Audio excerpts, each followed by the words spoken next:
On a bright summer morning, specifically July 6, 1983, an 18-year-old aspiring model named Tammy Lynn Leppert stepped out of her Cocoa Beach, Florida home and climbed into a male friend's waiting vehicle. She wore a denim skirt and a blue floral shirt, inexplicably leaving her shoes, her purse, her money, and her entire future behind in her bedroom. The engine idled for a brief moment before pulling away from the familiar suburban curb, carrying Tammy down the sun-drenched coastal stretch of State Road A1A. She was never seen again, vanishing entirely into the heavy 90-degree morning heat, without leaving a single forensic trace, footprint, or verifiable sighting in her wake. That quiet, seemingly routine departure triggered an agonizing 40-year mystery that would completely shatter the illusion of safety in her tight-knit Brevard County community. The sheer suddenness of her vanishing act left investigators grappling with a case completely devoid of physical evidence, transforming a local missing persons report into a sprawling national enigma. In the early 1980s, Cocoa Beach was a vibrant Space Coast paradise, built on carefree vacations, booming surf culture, and endless summer dreams.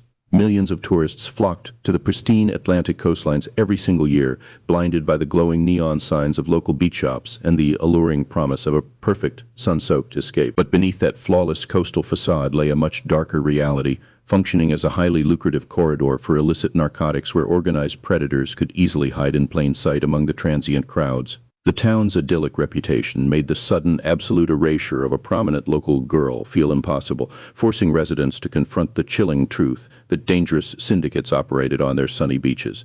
The long shadows stretching across the white sand proved that absolutely no amount of intense Florida sunshine could illuminate a crime so meticulously designed to stay hidden. Law enforcement would soon discover that the local geography, with its endless waterways and shifting tides, provided the perfect environment for burying devastating secrets and disposing of critical evidence. Tammy was not just another anonymous face in the summer crowd, but a rapidly rising star whose undeniable talent had already brought her directly to the silver screen. At just 18 years old, her striking features had landed her a background role in the major motion picture Scarface, specifically appearing during the infamous chainsaw scene, signaling the beginning of a massive Hollywood career. She had spent her entire childhood fiercely competing in local and state beauty pageants, successfully taking home nearly 300 different crowns while meticulously building a life of glamour that was finally within her grasp. The profound tragedy of her disappearance was heavily magnified by this stolen potential, abruptly cutting short a vibrant life right on the edge of mainstream stardom. Her fading, uncredited image on the movie screen would soon become a deeply haunting reminder of the bright future that was violently taken from her. Every time her brief appearance flickered across television in the decades that followed, it served as a grim time capsule of a young woman frozen forever in the weeks just before her life unraveled. Yet,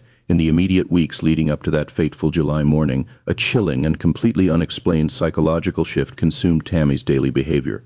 The once confident, outgoing model suddenly deteriorated into a state of sheer terror, strictly refusing to eat or drink from open containers because she firmly believed someone in her inner circle was actively trying to poison her. She began telling her closest family members, with absolute dread in her voice, that she had witnessed something she was never meant to see, and that dangerous people were actively coming to kill her. This was not typical teenage angst, but a raw, visceral panic that transformed her daily routine into a desperate, exhausting struggle for basic survival. That overwhelming paranoia became the first critical clue in a complex investigation that would eventually uncover the dark, violent underworld lurking just out of sight along the Florida coastline. Detectives were forced to determine whether her intense fears were the product of a sudden mental health crisis or a highly accurate assessment of a genuine threat against her life. The primary catalyst for this sudden suffocating terror seemed to trace directly back to a specific chaotic weekend party she attended in late June, just days before she vanished. Witnesses noted that Tammy appeared deeply unsettled at the gathering, interacting with older individuals who were heavily entrenched in the local Brevard County criminal element and the booming narcotics trade. She returned home from that weekend party completely shattered, immediately locking herself inside her bedroom and hiding behind her heavy furniture in a state of absolute paralyzing dread. Whatever illicit activity she witnessed during those lost hours had broken her spirit entirely, leaving her suffocating under the immense weight of a deadly secret she refused to fully articulate. The specific, undocumented events of that late June weekend permanently altered the trajectory of her life, quietly setting in motion a fatal countdown that no one around her fully understood. Every ticking hour brought her closer to the morning she would step into that waiting car, driven by an unseen momentum generated entirely by the secrets she carried. For Tammy's mother, Linda Curtis, watching her vibrant daughter rapidly descend into this paralyzing fear was an agonizing and deeply helpless experience.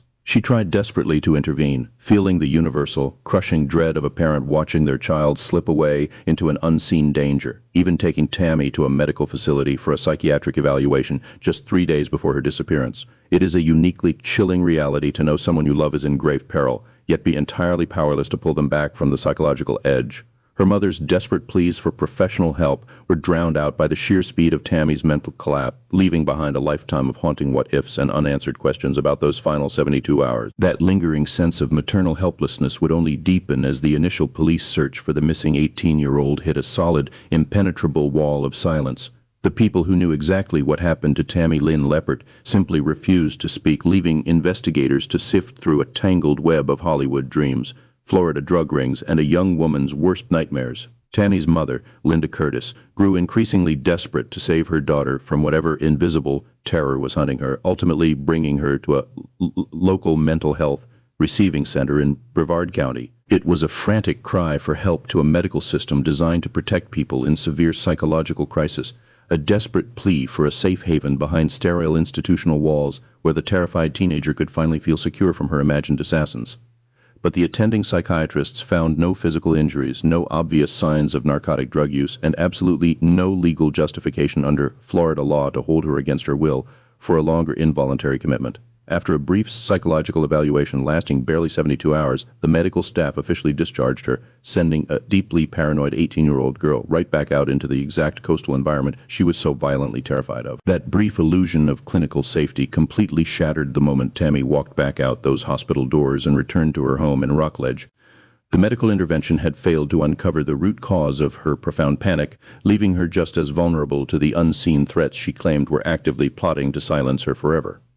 The true nightmare officially began just days after her hospital release, on the humid Wednesday morning of July 6, 1983. Tammy walked out of her family residence wearing only a casual denim skirt and a blue floral-patterned shirt, intentionally leaving behind her personal purse, her house keys, her identification, and all of her money. She did not even bother to put on shoes before stepping out into the oppressive Florida summer heat to get into a waiting passenger vehicle driven by a male friend. It was a chillingly innocent departure, the exact kind of brief, unplanned errand that strongly suggests a person fully expects to return to the safety of their home in just a few short minutes. Leaving her house completely barefoot with absolutely nothing but the casual clothes on her back would ultimately prove to be the final, haunting choice Tammy Lynn Leppert ever made.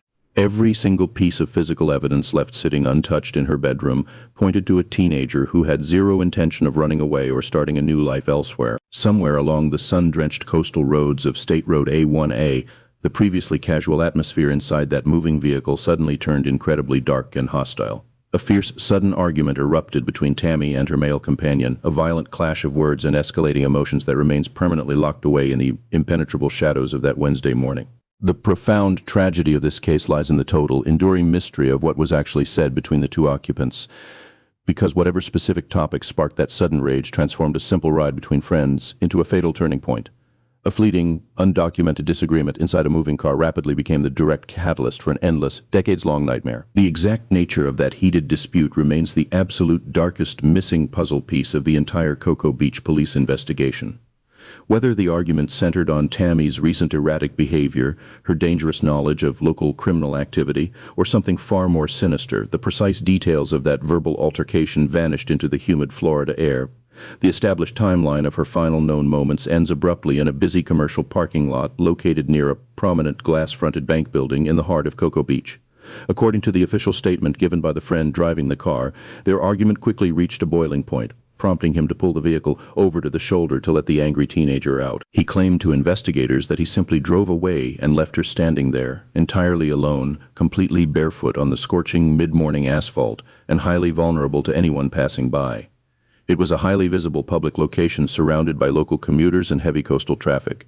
Yet it served as the exact geographic coordinate where the 18-year-old model simply ceased to exist. That dusty, sun-baked parking lot situated directly behind the Cocoa Beach Bank building essentially became the absolute edge of the known world for the young, aspiring actress. Beyond that specific drop-off point, there is not a single confirmed eyewitness sighting, not a single piece of physical evidence, and not a single trace of her movements. When her frantic mother officially reported her missing to the local authorities, the initial police response was shockingly dismissive and dangerously slow. Investigators looked at Tammy's legal age of 18, her striking Hollywood looks, and her documented recent erratic behavior, and they quickly labeled the frightened girl as just another rebellious runaway seeking temporary attention away from her family. This fatal law enforcement assumption meant that standard investigative protocols for a potential abduction were completely ignored during the absolute most critical 48 hours of the missing persons case. No immediate grid searches were organized, no highway roadblocks were ever set up, and the crucial early window to gather fresh forensic evidence or secure reliable witness testimony permanently slammed shut.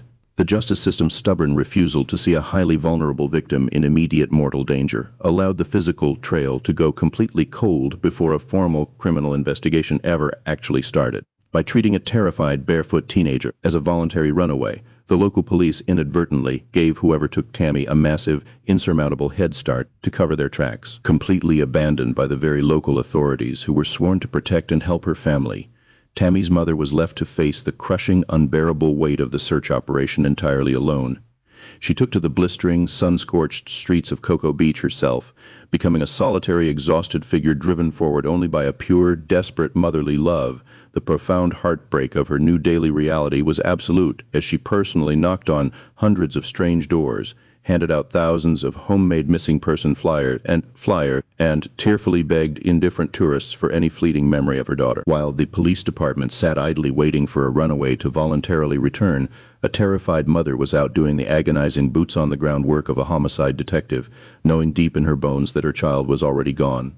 Her solitary footsteps echoing on the coastal Florida pavement marked the tragic beginning of a grueling, decades-long war for the truth. Linda Curtis would spend the rest of her life fighting against bureaucratic indifference, chasing down terrifying underworld rumors, and demanding answers from a world that seemed perfectly content to let Tammy Lynn Leppert fade into an unsolved historical footnote. The sunny shores of early 1980s Florida hid a brutal reality just beneath the surface. While tourists flocked to the sandy stretches of Cocoa Beach, a massive and violent illegal drug trade was exploding across the state. Smugglers used the vast coastline and endless waterways to move massive shipments of narcotics, turning quiet seaside towns into battlegrounds for ruthless cartels. This underground economy brought a dangerous new element to the local party scene, mixing young, aspiring models and actors with hardened criminals. The money flowing through these beach towns bought silence, corruption, and a culture where asking the wrong questions could be a fatal mistake. It was a shadowy world operating in broad daylight, where people who saw too much had a terrifying habit of vanishing. Against the backdrop of these cartel-controlled waters and neon-lit coastal bars, the true danger lurking at local weekend parties became impossible to ignore. This dark reality casts a horrifying new light on Tammy's sudden extreme paranoia in the days leading up to her disappearance. The terrifying thought took root that her frantic behavior was not a mental breakdown, but a completely rational reaction to a very real threat. If she had witnessed a drug deal, a violent assault, or something even more sinister at that weekend party, her fear was entirely justified. She was a young woman suddenly trapped in a deadly game she did not understand, surrounded by people who viewed human life as entirely disposable. The agonizing realization for her family was that Tammy might have been desperately trying to warn them, acting out in sheer terror while the predators she had crossed were already closing in to silence her. Investigators attempting to track down exactly what she might have witnessed quickly found themselves blocked by a wall of terrified silence from the local partygoers. As detectives struggled to penetrate the drug scene, an even more bizarre and unsettling theory began to circulate through the community. Whispers of a dangerous, clandestine cult operating in the isolated scrublands around Cocoa Beach reached the police station. These rumors spoke of dark rituals and secretive gatherings, suggesting that Tammy might have been targeted by a group whose motives were far more twisted than simple criminal enterprise. These strange accounts severely complicated the already struggling investigation, forcing detectives to chase down wild leads and separate genuine threats from local urban legends. The sheer volume of bizarre tips created a thick fog of deception over the case, making it nearly impossible to determine which shadows held the actual truth. Every new rumor drained precious resources and pushed the real answers further out of reach. While the cult theories ultimately led investigators into a maze of dead ends, the distraction cost them critical time during the most crucial phase of the search. When the smoke of rumors and theories cleared, police were left staring at a completely barren landscape of physical evidence. There was no discarded purse found in a ditch, no torn clothing snagged on a branch, and no signs of a struggle left behind in the coastal sand. The physical world seemed to have simply swallowed the young woman whole, leaving behind an eerie, unbroken silence. This profound emptiness at the heart of the investigation created a chilling atmosphere for everyone involved. To walk the streets of Cocoa Beach looking for clues was to walk through a ghost town, where every alley and parking lot offered absolutely nothing to grasp onto. The complete absence of physical traces transformed a missing persons case into a terrifying illusion, as if Tammy had never existed at all. Without a single physical thread to pull, the entire weight of the investigation fell squarely onto the shoulders of the very last person known to have seen her alive. Detectives turned their intense focus back to the male friend who had picked Tammy up on the morning she vanished.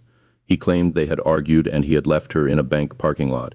But as investigators pressed harder, the foundation of his account began to crack.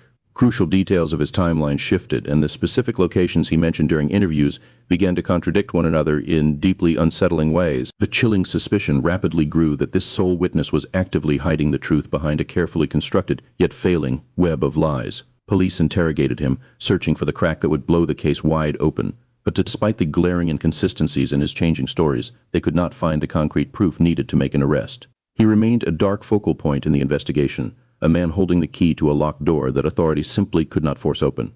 The frustrating reality of a prime suspect who could not be charged left the investigation paralyzed, trapping the case in a devastating legal limbo.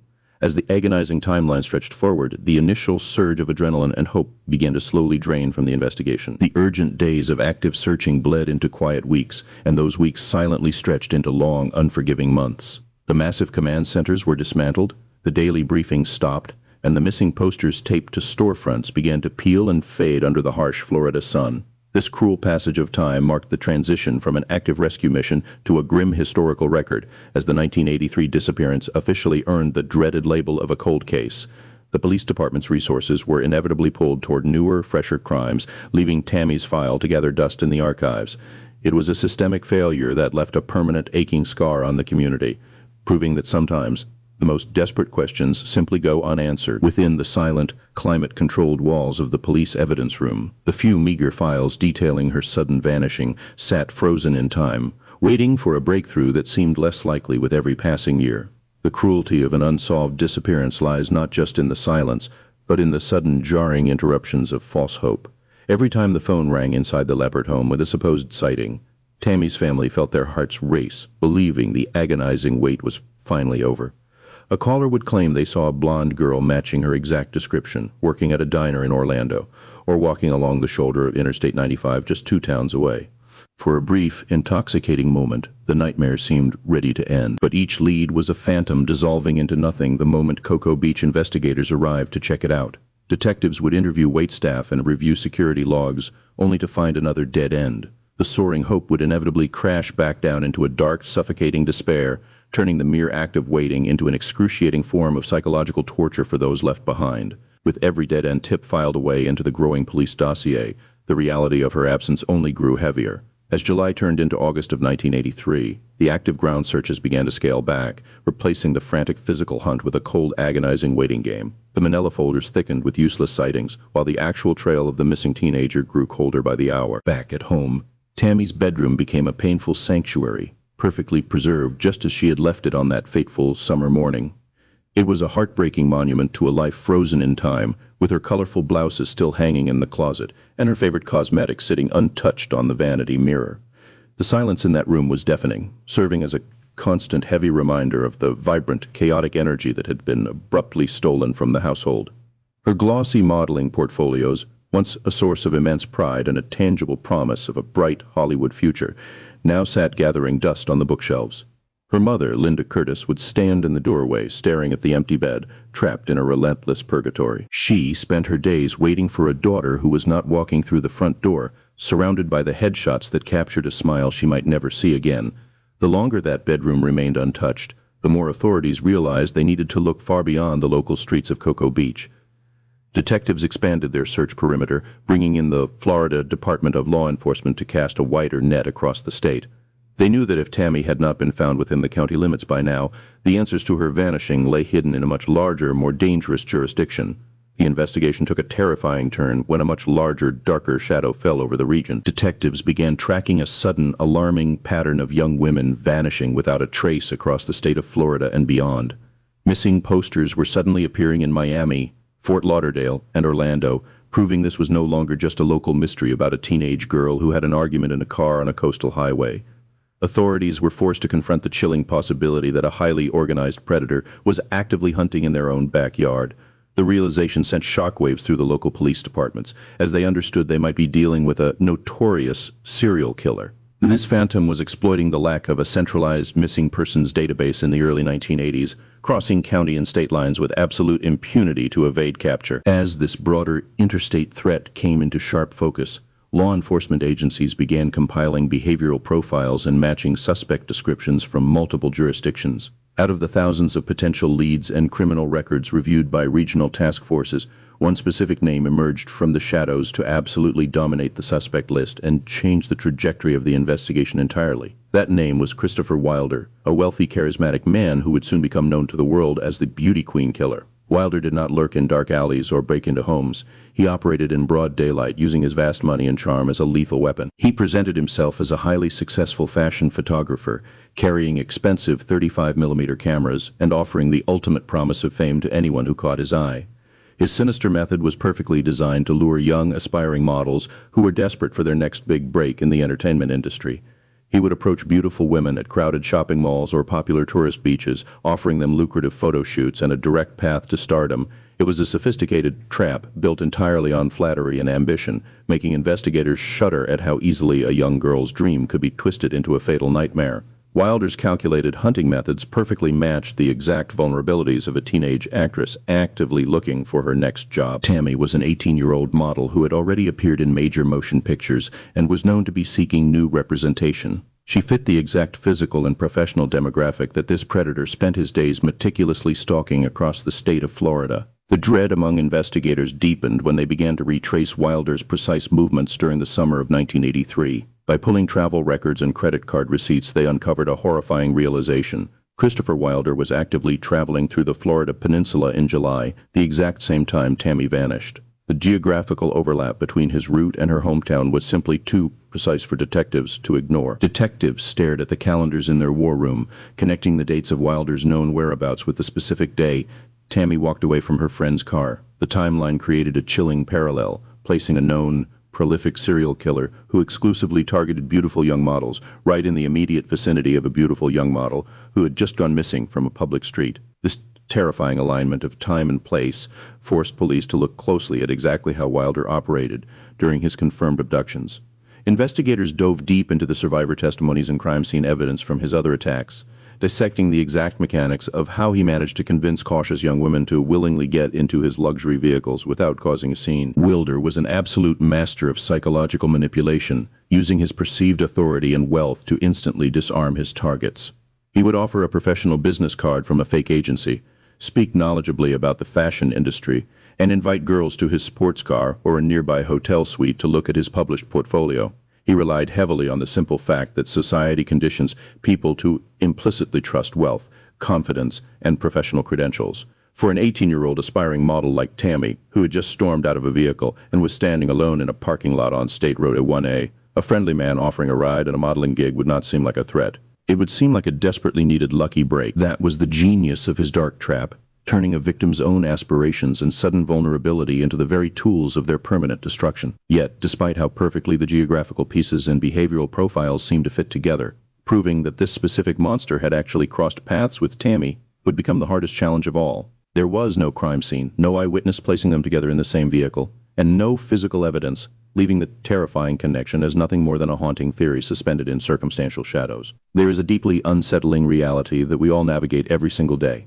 A profound vulnerability we rarely acknowledge when stepping out of our front doors. We hand our absolute trust to complete strangers in crowded parking lots, isolated coffee shops, and busy coastal streets, operating on the fragile assumption that the people we meet are bound by the exact same basic rules of humanity that we are. The most terrifying predators do not lurk in dark alleys wearing ski masks, but rather stand in broad daylight holding expensive camera equipment and offering life-changing promises. True evil often hides behind a friendly smile, a polished professional demeanor, and the sudden, intoxicating prospect of a Hollywood dream finally coming true for a vulnerable 18-year-old girl desperate for her big break. That profound fear of misplaced trust became the exact investigative lens through which detectives at the Cocoa Beach Police Department viewed their prime suspect.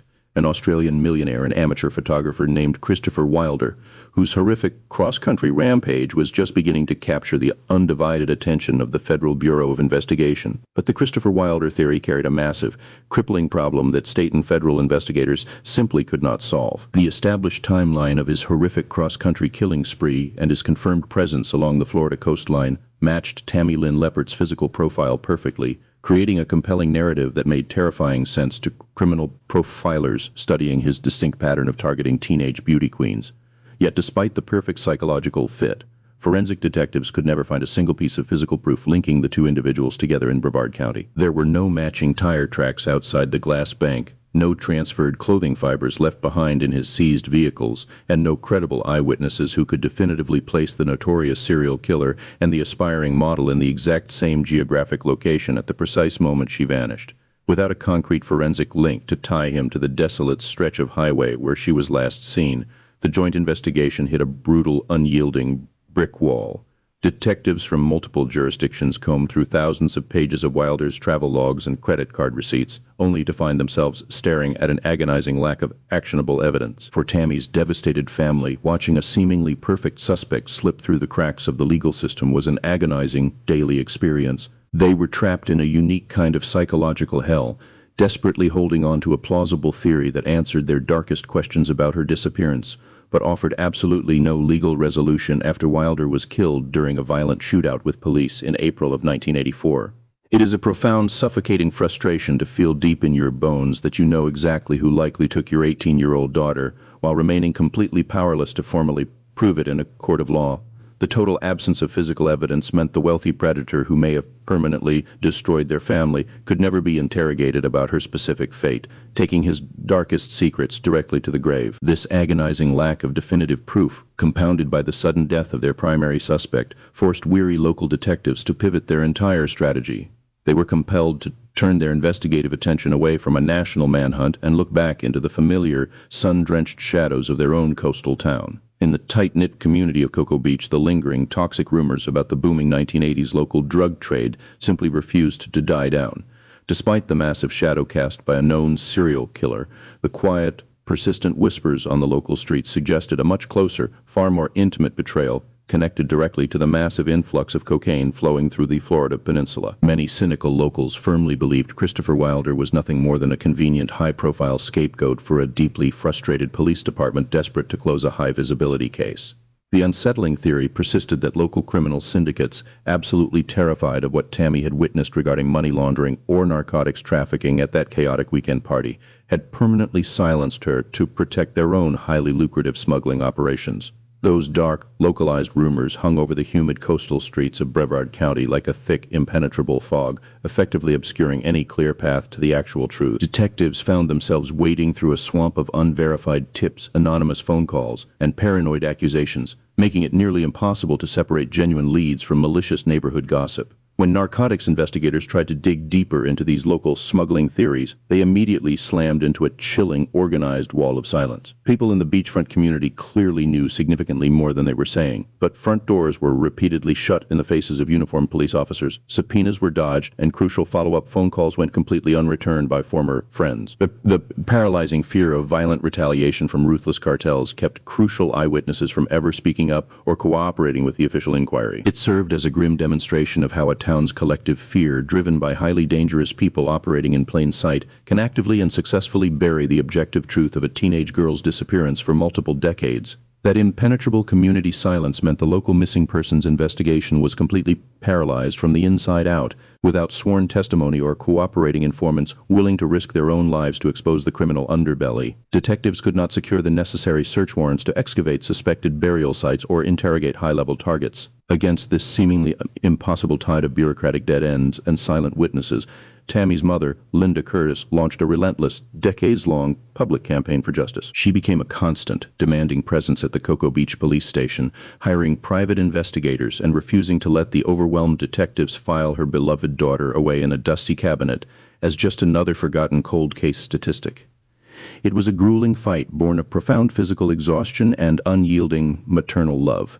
The desperate, lonely battle of a parent fighting against the inevitable decay of a forgotten case.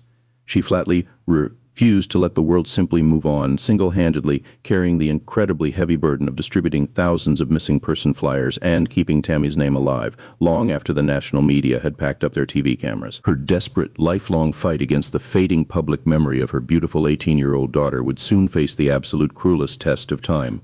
As the years bled into decades, the original detectives retired, crucial witnesses passed away, and the vibrant young actress slowly transformed from a missing person into one of Florida's most haunting historical mysteries. As the years turned into decades, investigators turned to a chilling tool to keep the search alive, creating age progression photographs of the missing teenager. These images were designed to show what the aspiring 18-year-old model might look like in her 30s, her 40s, and beyond. Seeing those pictures felt like looking at a ghost from a future that was violently stolen from her. Her vibrant youth was frozen in 1983, but the police flyers forced her family to stare into the eyes of an older woman they had never met. It was a profound psychological torment to see her features artificially aged by a computer, knowing she might not have lived past that sweltering July morning. The face staring back from the posters was a stranger, a haunting reminder of all the birthdays, holidays, and milestones that were suddenly erased. This digital ghost could not speak, but it silently pushed detectives to look beyond the surface of old evidence and into the dark earth of Florida itself. The desperate need for answers led investigators to the grim task of reviewing unidentified remains scattered across the state. They began exhuming the bodies of Jane Does found in the years following her disappearance, opening nameless graves in the hopes of finding a match. Each time a new set of remains was pulled from the soil, it triggered a terrifying cycle of emotion for those who loved her. They waited in agonizing suspense as forensic experts compared old dental records to the newly unearthed bones. It was a brutal paradox, praying for the closure of a confirmed death while remaining utterly terrified that the next phone call would confirm their worst nightmare. They were forced to hope that the shattered remains on a medical examiner's table belonged to their daughter, just so the endless waiting would finally stop. Yet time and time again, the grim harvest of unidentified bodies yielded nothing but more dead ends, leaving the central question painfully unanswered. As the turn of the century arrived, a powerful new tool emerged in the form of advanced DNA testing. Cold case detectives seized this scientific breakthrough, hoping that microscopic traces of genetic material could finally speak for the missing girl. They meticulously gathered DNA samples from her surviving relatives, entering the unique genetic code into national databases designed to link the nameless dead with searching families. The process was slow and methodical, requiring scientists to extract viable profiles from degraded bone fragments found in swamps and shallow graves across the country. But the promise of this modern miracle repeatedly gave way to crushing disappointment. Month after month, the automated systems ran their complex comparisons, and month after month, the results came back completely empty. The sterile glow of the laboratory monitors offered no comfort, only the stark reality that science alone could not pierce the shadows of 1983. This relentless cycle of false hope and scientific failure deepened the profound psychological torture known as ambiguous loss. Without a crime scene, without a confession, and without a body, the family was denied the basic human rituals of grief. There was no funeral to attend, no final resting place to visit, and no concrete proof that she was truly gone forever. This lack of finality slowly ate away at the minds of everyone who cared for her, leaving an open wound that could never properly heal. Every time the phone rang late at night, or a stranger with similar blonde hair walked down the street, the painful possibility of her return flared back to life. It is a unique kind of agony, forcing loved ones to live suspended in a permanent state of unresolved mourning. This agonizing limbo is exactly what the perpetrator relied upon, using the absence of physical evidence as an impenetrable shield against justice. Beneath the layers of scientific failure and endless grief lies a truly terrifying realization. Someone, somewhere, knows exactly what happened on that ordinary highway in July 1983. A living human being watched the young woman take her final breaths, or knows exactly where she was taken after she stepped out of that car. The thought is profoundly unsettling, realizing that a predator has carried this dark secret through their entire life, walking among us completely undetected. They have likely celebrated holidays, built a career, and perhaps even raised a family of their own, all while knowing the exact location of a hidden grave. They have lived decades of freedom, entirely built upon the silence surrounding a young woman's sudden erasure. That heavy silence did not happen by accident, but was forged through a deliberate and highly successful evasion of the law. Breaking down the anatomy of this 40-year cover-up reveals how easily the truth can slip through the cracks of the justice system. The passage of time acts as the ultimate accomplice, naturally degrading physical evidence and dulling the sharp memories of potential witnesses. Key individuals who might have held the missing pieces to the puzzle have since passed away, taking their secrets with them to the grave. Original police reports have been lost in dusty archives, and the physical landscapes where critical events occurred, have been paved over and completely transformed. This combination of lost evidence, deceased suspects, and shifting environments creates an almost impenetrable shield around the core mystery. It transforms a missing persons case into an impossible puzzle, where the very mechanics of time work directly against the investigators trying to solve it. As the decades continue to stack up, the protective wall around the truth only grows thicker, leaving those left behind to wonder if justice will ever break through the dark. Out there, somewhere beyond the quiet residential streets of Cocoa Beach, someone likely walked away from that humid morning of July 6, 1983, and just kept living. The individual responsible for Tammy Lynn Leppert's disappearance might have gone on to build a completely ordinary existence, celebrating annual holidays, raising a family in the Florida suburbs, and growing old in plain sight while hiding a monstrous secret. It is a chilling reality that a violent predator can blend so seamlessly into the mundane fabric of everyday society, while Tammy remains forever frozen in time as a terrified 18-year-old girl who once held minor roles in films like Spring Break and Scarface. The person responsible for her sudden absence has freely enjoyed the passing of over 40 years without facing a single legal consequence or police interrogation. This silent, ongoing injustice forces the tight-knit community of Brevard County to confront how easily a lethal monster can hide behind the unassuming mask of a normal neighbor. The stark contrast between the idyllic, sun-drenched coastal environment of the Space Coast and the grim reality of an unpunished kidnapping shatters the comforting illusion of suburban security.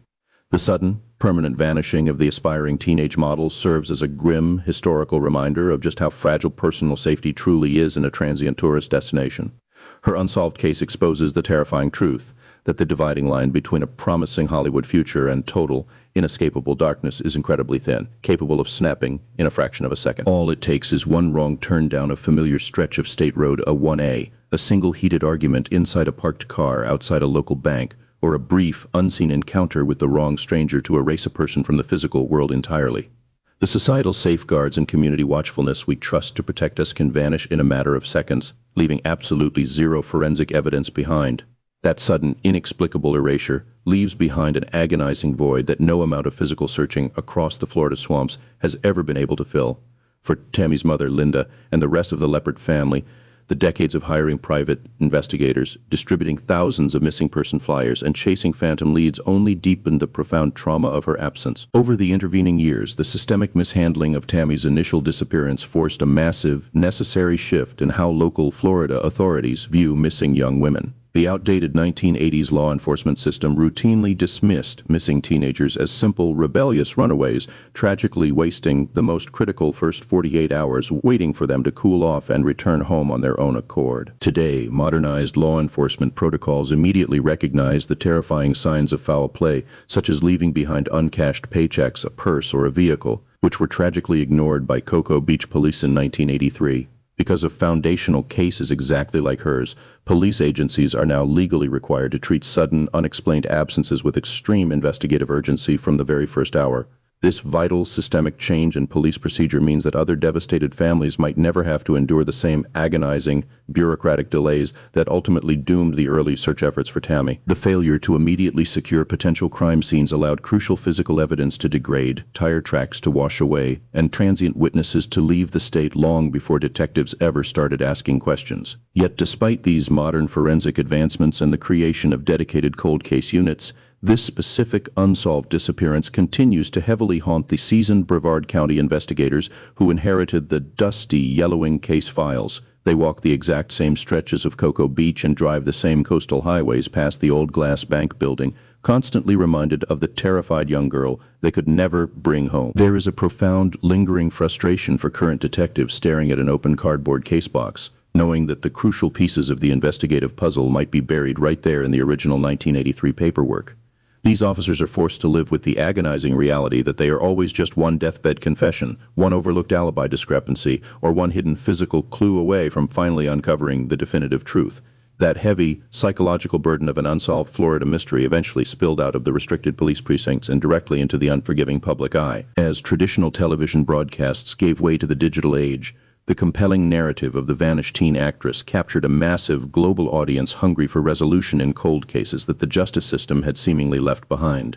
Decades after the physical evidence trail went freezing cold, a completely new generation of amateur sleuths and sprawling online true crime communities took up the heavy mantle of the investigation. The internet has effectively become a massive, crowdsourced digital archive, keeping Tammy's mystery alive through dedicated message boards, digitized newspaper clippings, and relentless collaborative research that maps out every known hour of her final days. Thousands of strangers now spend their late nights dissecting the old 1980s drug smuggling rumors and intensely debating the highly publicized possible connections to the notorious beauty queen killer, Christopher Wilder. They meticulously analyze every faded modeling photograph, cross-reference every conflicting witness statement, and study age progression sketches, desperately hoping to spot the one glaring geographic detail or timeline overlap that formerly trained detectives might have missed. This relentless digital manhunt ensures that the crucial search for concrete answers will never truly be abandoned, even as the original Cocoa Beach witnesses and prime suspects grow old and inevitably pass away. The online community acts as a permanent, vigilant guardian of her memory, refusing to let the Brevard County Sheriff's Office quietly close the books on a case that still lacks a definitive conclusion. But there is a very real, documented danger that these sensational, highly speculative internet theories can completely overshadow the actual devastating human tragedy at the very center of the story. The wild, unproven tales of violent drug cartels, shadowy coastal cults, and notorious serial murderers too often reduce a shattered Florida family's monumental loss into a cheap piece of interactive true crime entertainment. We must constantly remember that beneath the endless amateur speculation and the terrifying online conspiracy theories, there is just a deeply paranoid, terrified 18-year-old girl who desperately wanted someone to keep her safe. Tammy Lynn Leppert was a beloved daughter and a cherished sister whose incredibly bright Hollywood light was violently, permanently extinguished long before she ever had the chance to realize her full potential. Stripping away the decades of coastal folklore and true crime mythology leaves us with the raw, heartbreaking reality of a grieving family still metaphorically waiting by the front door. More than 40 years later, they are left without a grave to visit, without a trial to attend, and without the fundamental human closure of knowing exactly what happened on that ordinary July morning. The landscape surrounding Cocoa Beach in Brevard County is as beautiful as it is unforgiving to those who wander off the paved roads. Just beyond the sunlit sands of the Atlantic coastline lie the dark, brackish waters of the Indian River Lagoon and dense, tangled swamps that have kept grim secrets hidden for centuries. It is a vast, suffocating wilderness of sawgrass and mangrove thickets where a human life can vanish without leaving a single trace behind. In these silent marshes, the soft earth can simply open up and swallow a person whole, burying the truth beneath endless layers of thick mud, decaying vegetation, and dark, stagnant water. That sprawling, impenetrable terrain across central Florida has always offered the perfect natural cover for anyone desperate to make a violent nightmare disappear. The close proximity of Interstate 95 to hundreds of square miles of desolate wetlands provides an ideal logistical advantage for concealing physical evidence from even the most experienced search dogs and forensic recovery team. The investigation inevitably circles back to the final person confirmed to have seen the 18-year-old alive on the morning of July 6, 1983. The male friend who drove her away from her mother's house that Wednesday remains the central, unresolved anchor of the entire timeline, holding the only key to her last known movements. His narrative shifted significantly over time, creating a single point of failure in the case that Cocoa Beach detectives have never been able to bypass.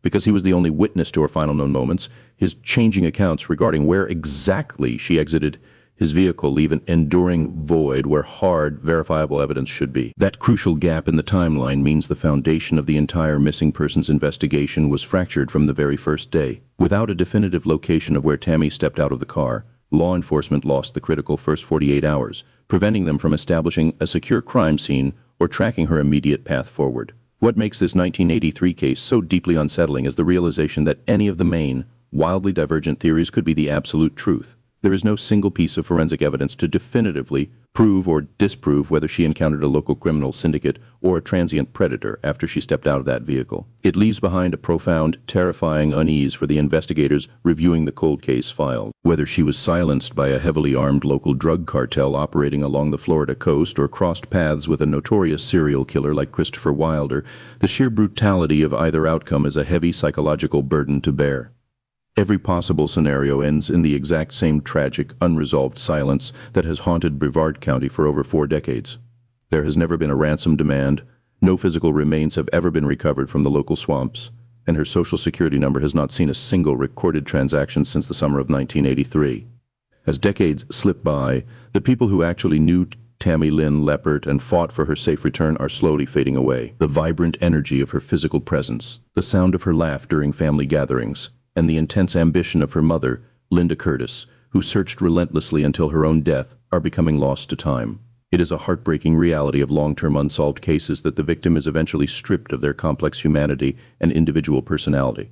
The bright, aspiring model, who recently secured a role in the film Scarface and dreamed of Hollywood, is slowly being reduced to nothing more than a faded photograph and a name on a dusty police file. That slow, agonizing erasure of her unique identity is a second tragedy, deeply compounding the original unpunished crime. As the physical evidence degrades in climate-controlled lockers and original detectives retire, the memory of a living, breathing teenager is replaced by the sterile data points of a missing persons profile in the Florida Department of Law Enforcement database. Despite the relentless passage of time, the investigation into her July 1983 disappearance remains officially open and active today. Detectives at the Cocoa Beach Police Department and the Brevard County Sheriff's Office refused to close the book on a young woman whose promising life and burgeoning acting career were so abruptly and violently stolen.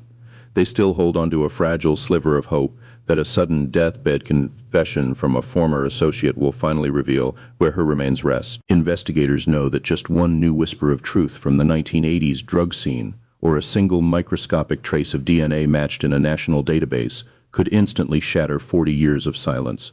Until that definitive piece of physical evidence surfaces, the heavy, digitized files stay right on the investigator's desk, waiting for a miraculous breakthrough. The case remains actively monitored through the National Missing and Unidentified Persons System, serving as a constant, quiet demand for justice that refuses to be buried by the shifting Florida sands. Tammy's unresolved story is a chilling, persistent reminder of our own inherent vulnerability in a deeply chaotic and unpredictable world. It forces us to confront how easily a completely ordinary Wednesday morning, bathed in the bright coastal sunshine of Brevard County, can spiral violently into the darkest and most enduring of criminal unknowns. Our lives are incredibly fragile, constantly balanced on a razor-thin line of safety that we often take for granted as we go about our routines. It takes only a single moment of misjudgment, a single wrong turn on a familiar highway, or a single dangerous encounter to cross the boundary between a normal day and an enduring nightmare. That invisible, terrifying line is crossed every single day across the country, leaving shattered families to pick up the agonizing pieces. The enduring mystery of Tammy Lynn Leppert stands as a haunting testament to that sudden devastation, casting a permanent, sorrowful shadow over the sunlit shores of Cocoa Beach that will never truly fade until the truth is unearthed. The final image of Tammy Lynn Leppert is not a glamorous magazine cover or a bright smile on a movie screen, but a quiet, mundane moment forever frozen in time. On the humid morning of July 6, 1983, wearing a denim skirt and a blue shirt, she is simply stepping out of a vehicle in the ordinary parking lot of the Cocoa Beach Glass Bank, the car door clicking shut behind her.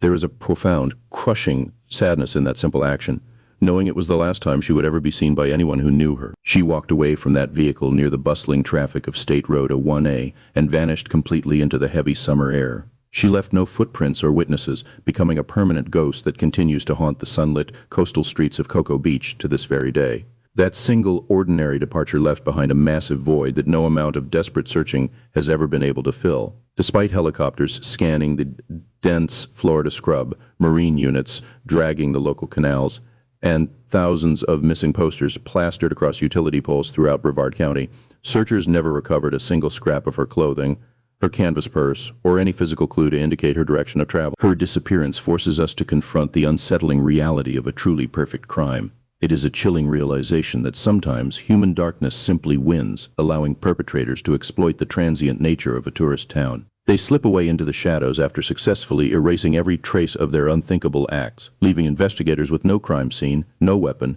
and absolutely no forensic evidence to process. The enduring consequence of this vanished evidence is a permanent structural change in how local law enforcement treats missing persons reports. The Brevard County Sheriff's Office and municipal police departments eventually overhauled their protocols, stripping away the mandatory waiting periods that once delayed immediate action. This ensured that critical early hours would never again be wasted on bureaucratic assumptions when a teenager vanished under suspicious circumstances.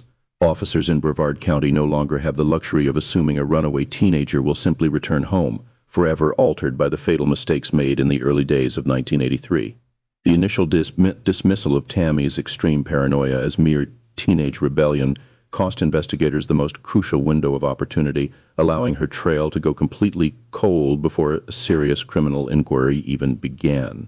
For the family left behind, the aftermath is a quiet, agonizing torture that never truly ends. Her mother, Suzanne Leppert, launched a relentless crusade, hiring private investigators, appearing on national television broadcasts, and chasing down hundreds of false sightings across the United States. She desperately hoped that one anonymous phone call would finally lead her to the daughter who had walked away into nothingness. Her mother passed away in 1995 without ever knowing what happened to her child, carrying the crushing weight of unanswered questions to her very last breath. Suzanne maintained Tammy's childhood bedroom exactly as it was on the morning she vanished. Surrounded by untouched modeling portfolios and unreleased film stills, she died with the agonizing belief that her daughter had been targeted by a sophisticated criminal enterprise. The wider aftershock of this case rippled through the Florida missing persons databases, fundamentally changing how unidentified remains were cataloged throughout the late 1980s. The sheer frustration of searching for Tammy highlighted the severe limitations of isolated county records.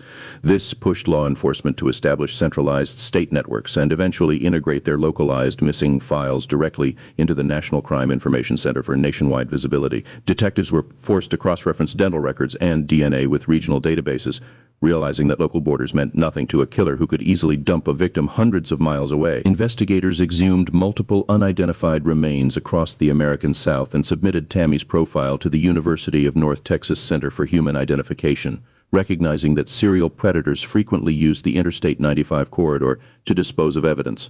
Yet despite decades of modern advancements and forensic breakthroughs, one haunting question remains completely unresolved by any physical record. Even with the advent of genetic genealogy and advanced ground-penetrating radar, zero physical trace of Tammy exists in the system.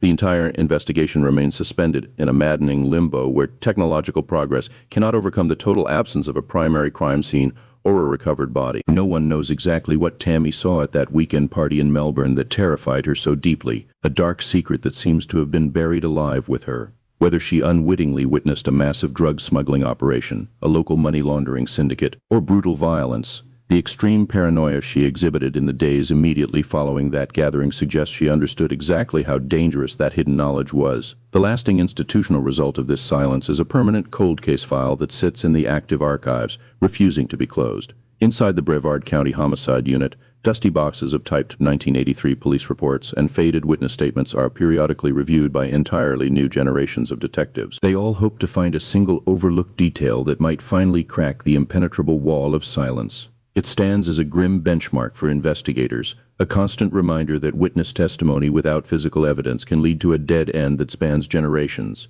The uncorroborated timeline provided by the last person to see her alive remains a textbook example taught in law enforcement seminars. It demonstrates how circumstantial suspicion cannot secure a conviction or even an arrest warrant when the victim has been completely erased. The human toll extends far beyond her immediate family, touching the community members who still lock their doors a little tighter at night. Residents of Cocoa Beach and neighboring Cape Canaveral permanently altered their behavior in the wake of the disappearance. They installed heavy deadbolts on their doors and strictly forbade their children from hitchhiking along the coastal highways, realizing their sunny paradise offered no real protection. A collective innocence was stolen from those coastal towns, replaced by the lingering dread that a predator could live among them, completely undetected.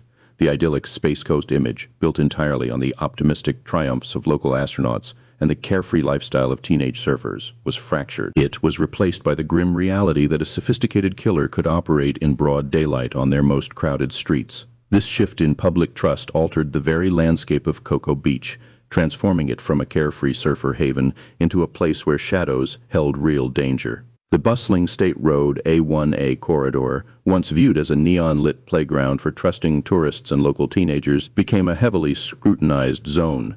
Every transient face invited deep suspicion, fundamentally changing the welcoming culture that had defined the Florida coast.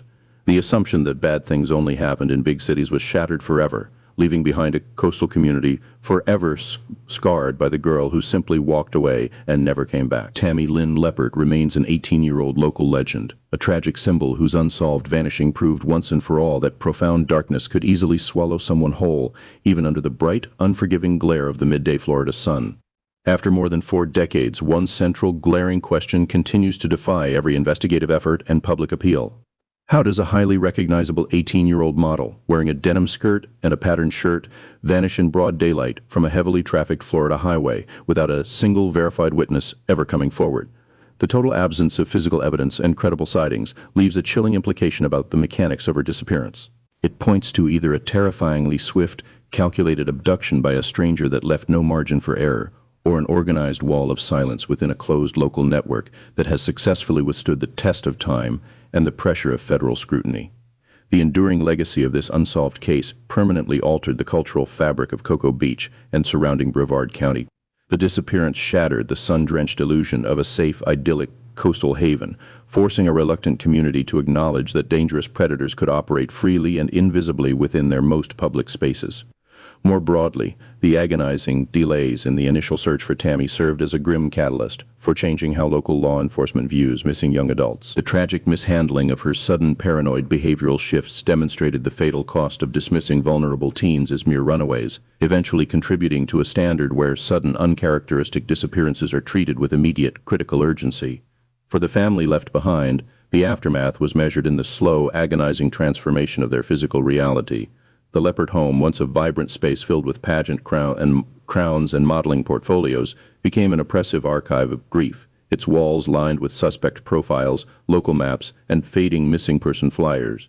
Tammy's mother, Linda, spent the rest of her life trapped in that suffocating environment, fighting a relentless battle against an invisible enemy. She passed away in 1995 without ever learning her daughter's fate, leaving behind cardboard boxes packed with meticulously handwritten investigation notes, creating a physical monument to a mother's unending, unresolved nightmare. Today, the mystery of Tammy Lynn Leppert stands as a dark reflection of the transient, often dangerous reality lurking beneath Florida's rapid coastal boom in the early 1980s.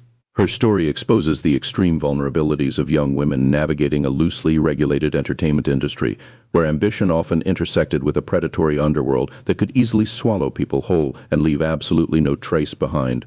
All that remains is a brief, haunting scene captured on 35mm film during a fleeting movie cameo. On screen, a vibrant young woman smiles out at a world completely unaware of the darkness closing in, forever frozen in a moment, just before she stepped off the highway and into the shadows.